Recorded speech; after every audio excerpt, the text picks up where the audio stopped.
Assalamualaikum warahmatullahi wabarakatuh. Alhamdulillah wassalatu wassalamu ala Rasulillah. La haula wala quwata illa billah ma ba'du. Awalan sa'as'alukum kaifa halukum jami'an? La'allakum fi khair. Mudah-mudahan kalian semuanya sehat ya.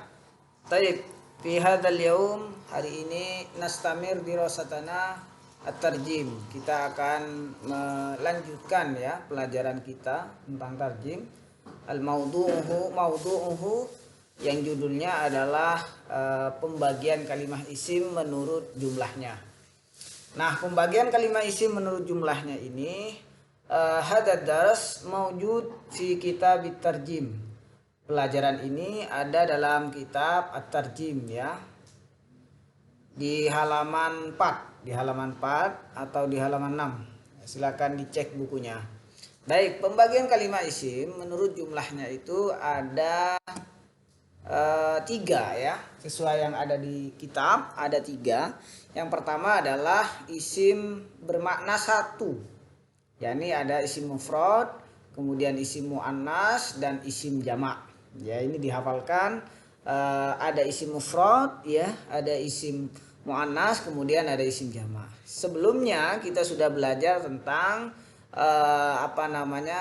isim mudzakkar dan isim muannas ya. Jadi ada isim mudzakkar bisa dirubah menjadi isim muannas ya. Kemudian isim muannas juga bisa dirubah menjadi isim mudzakkar gitu ya. Itu sudah lewat pembahasannya. Nah, pada pertemuan pada pertemuan ini insyaallah nadrus an ismil mufrad ya, kita akan belajar tentang isim mufrad. Nah, isim mufrad adalah isim yang menunjukkan makna 1 atau isim bentuk asalnya. Jadi isim mufrad itu adalah isim asal ya. Jadi biasanya di kamus-kamus itu adalah isim mufrad ya, isim asalnya. Misalkan satu contoh di sini, kita masuk ke contoh ya. Satu contoh adalah ini. Ada lafaz mudarrisun ya. Mudarrisun ini adalah isim mufrad. Kenapa? Yang pertama tadi makna 1 ya, makna 1 dan cirinya dia tidak ada tambahan, merupakan isim asal. Isim asal itu maksudnya isim masih belum ada tambahan ya. Kalau yang ditambah itu sudah tidak asal ya, tidak isim mufrad lagi. Jadi isim mufrad itu adalah isim pada asalnya ya. Belum ada tambahan alif nun, belum tambahan ya nun dan waw nun. Nah, mudarrisun coba lihat kita di akhir ya, tidak ada tambahan di sini. Nah, mudarrisun ini adalah isim mufrad ya. Jadi artinya adalah guru. Nah, kemudian ada tilmidun. Ini bahasa Arabnya tilmidun, artinya adalah satu orang murid, satu orang guru ya. Jadi isim mufrad itu ada makna 1 ya, seorang. Fallahun ini bermakna seorang petani, satu orang ya. Raisul madrasah, kepala sekolah, satu orang juga. Kemudian di sini ada yang terakhir ini, yang ketutupan ini muslimun ya, muslimun, seorang Islam, satu orang Islam gitu ya. Nah, itu isim mufrad, jadi sangat mudah sekali. Nah, isim mufrad ini harkatnya ada 3 ya, ada ada dhammah, kemudian ada fathah, kemudian ada kasroh. Jadi cara bacanya ini bisa mudarrisun, mudarrisan, mudarrisin ya, tergantung dia rofa, nasab atau jar. Kalau rofa dia dengan dhammah ya, mudarrisun ya. Kalau nasab Ustaz, nasab beda lagi, bacanya dengan fathah tanwin, mudarrisan. Kalau kasrah Ustaz, mudarrisin gitu ya. Jadi tergantung posisinya dia rofa, nasab dan jar. Kalau masih bingung rofa, nasab dan jar, insyaallah nanti ya di materi selanjutnya akan dijelaskan bagaimana rofa, nasab dan jar. Tilmidun sama juga dibaca tilmidun kalau rofa, kalau nasab dibaca tilmidan, kalau jar itu dibaca tilmidin ya. Fallahun sama, fallahun, fallahan, fallahin. Raisul madrasati ini masuk di ini ya, sunya. Bisa raisul madrasati, raisal madrasati, dan bisa raisil madrasati. Terus yang terakhir bisa muslimun, musliman, dan muslimin gitu ya. Nah, rofa, nasab dan jar. Selanjutnya kita ke isim tasniyah ya. Ini isim tasniyah. Masuk ke isim tasniyah. Nah, ini isim tasniyah itu apa? Coba kita isim tasniyah. Isim tasniyah adalah isim yang menunjukkan makna dua. Ada dua ya, berarti dua guru, dua murid, bisa dua dokter ya, dua burung dan seterusnya. Dengan, tapi ada syaratnya ini. Ya, ini sudah tidak asal ya. Makanya saya tadi katakan asal itu maksudnya asli ya. Ini sudah ada tambahan dengan menambahkan alif dan nun. Jadi kalau mudarrisun itu kalau tambah alif dan nun gimana gitu ya. Tilmidun ditambah alif dan nun. Jadi kalau terus kemudian di akhir kalimat nambahkan alif dan nun di akhir kalimat isim mufradnya. Jadi isim mufrad kalau mau dijadikan isim tasniyah itu nambah alif dan nun. Dalam keadaan rofa ya. Kalau keadaan rofa dan menambahkan iya dan nun dalam keadaan kalimat isim menambahkan di akhir kalimat isim mufrad pada keadaan nasab dan jar. Jadi ada dua bentuk isim tasniyah ya. Dengan cara menambahkan alif nun ya. Kemudian ada dengan cara menambahkan ya dan nun. Kapan dengan alif nun bila rofa ya.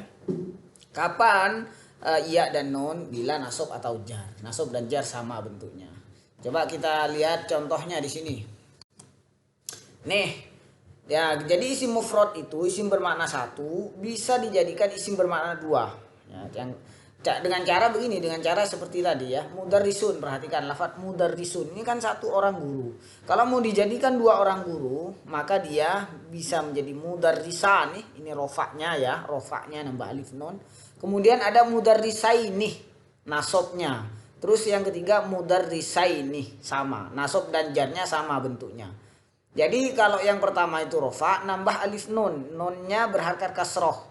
Ya, jadi mudarrisun jadi mudarrisani rofaknya. Kalau dijadikan nasab mudarrisaini, jadi alifnya diganti ya sukun, nunnya tetap kasroh. Mudarrisaini. Nah, gitu ya. Sama, jarnya juga mudarrisaini. Bentuknya sama nasab dan jar. Jadi kalau Ustadz rumuskan, kalau isim tasniyah itu isim bermakna dua itu menambahkan lafadz ani dengan lafadz aini.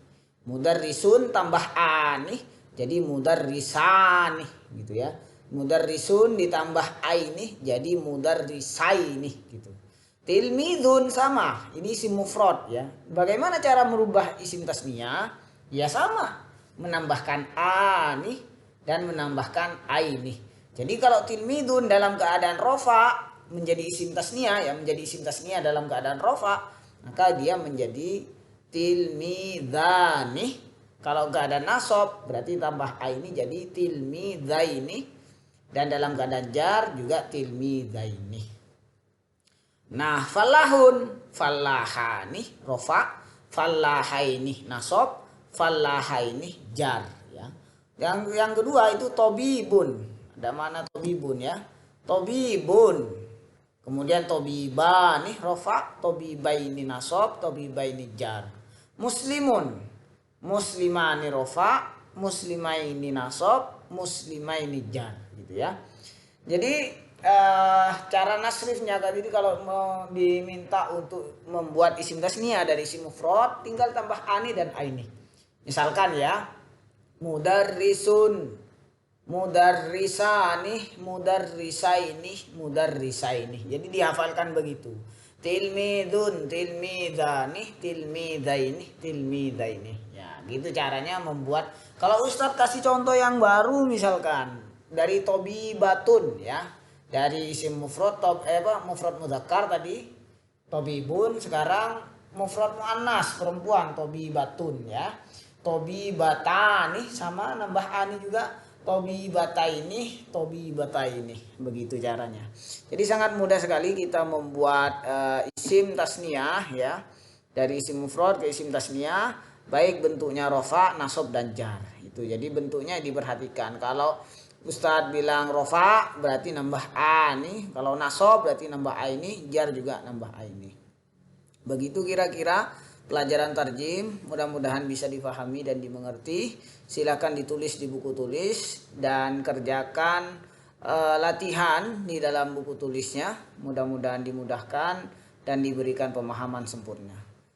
Baik, nahtatim liqa'ana fi hadhil fursah at-thayyibah bi qiraati kafaratil majlis. Subhanakallahumma wa bihamdika asyhadu an la ilaha illa anta astaghfiruka wa atubu ilaik. Akhirul kalam minni, al-afwu minkum. Assalamualaikum warahmatullahi wabarakatuh.